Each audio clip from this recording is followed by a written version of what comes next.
নমস্কার, শুভ দুপুর সবাইকে। এখন তো 12টা বাজে। তো আমার দুপুরে রান্নাবান্না জোগাড় করে নিয়েছি। তো কি রান্না করবো বলুন তো, কমেন্ট করে জানান। দেখুন, চালটা ভিজিয়ে দিয়ে রেখে দিয়েছি। একদম চালটাকে কি করেছি, এতক্ষণ দেখে ছবি দেখে বুঝতে পেরেছেন যে কি রান্না করব। হ্যাঁ, আমি বিরিয়ানি রান্না করছি। তো সবে রান্না বসালাম। আর এই যে একটা বিরিয়ানির মশলা আছে, এটা আমাদের দোকানেই, তো ও দিল এই মশলাটা। বৃষ্টি হলে না খিচুড়ি খিচুড়ি মন চায়, তো সকালবেলা না ছেলে মেয়েকে স্কুলে যাওয়ার সময় খিচুড়ি করে দিয়েছি। ঝমঝমিয়ে তো বৃষ্টি এখনও হয়ে যাচ্ছে, ভোর 5টার সময় লেগেছে, এখনও ছাড়িনি।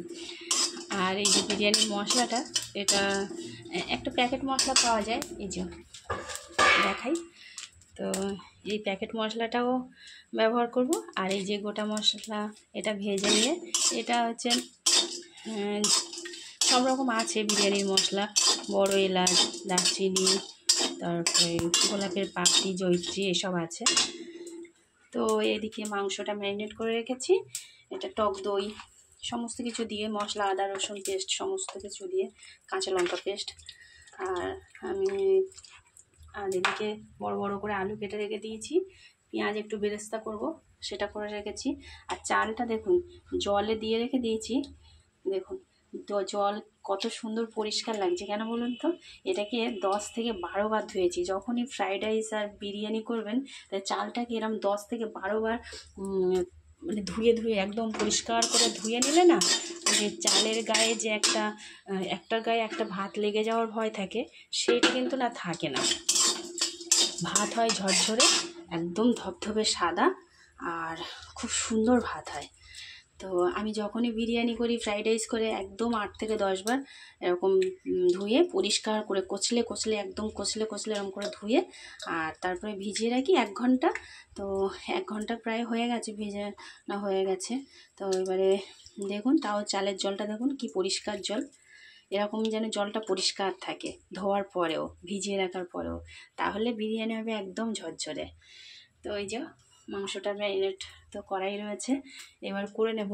আর এখন 12টার সময়, এখন বিরিয়ানি বসাচ্ছি, কিন্তু খাবো কিন্তু 3টার সময়, ছেলেকে বাড়িতে এনে তারপরে খাবো।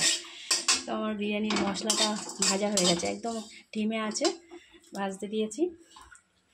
আর এদিকে জলটাও গরম হয়ে গেছে, এতে না বিরিয়ানির চালটা দিয়ে দেবো। আর আমাদের গোলাপ গাছে না কত গোলাপ ফুটেছে, এখান থেকে দেখা যাচ্ছে না, আমার রান্নাঘর থেকে অনেক গোলাপ ফুটেছে সব গাছগুলোতে। আর পিমুলিয়া গাছে তো গাছ ভর্তি আমার ফুল হয়ে থাকে, তো বলার অপেক্ষা রাখে না। আর 12 মাসে আম গাছটায় আম ঝুলছে দেখুন, এরকম 2টো আম গাছ আছে, একটা আছে আর ওদিকে একটা আছে ভাস্তারা আম। তা গোলাপ গাছগুলো একটু কাটিং করতে হবে, মানে ডালগুলো একটু ছিটে দিতে হবে, যে ডালগুলো একটু ইয়ে হয়ে গেছে। আর লম্বা হয়ে গেলে না বেশি ফুল উপরে দেখা যায় না, ভালো লাগে না। তো চলুন যাই, এবার রান্না করি। মানে রান্না তো বসিয়ে দিয়েছি, এবার রান্না করি, তারপরে আবার বিরিয়ানি হয়ে গেলে দেখাবো, ঠিক আছে?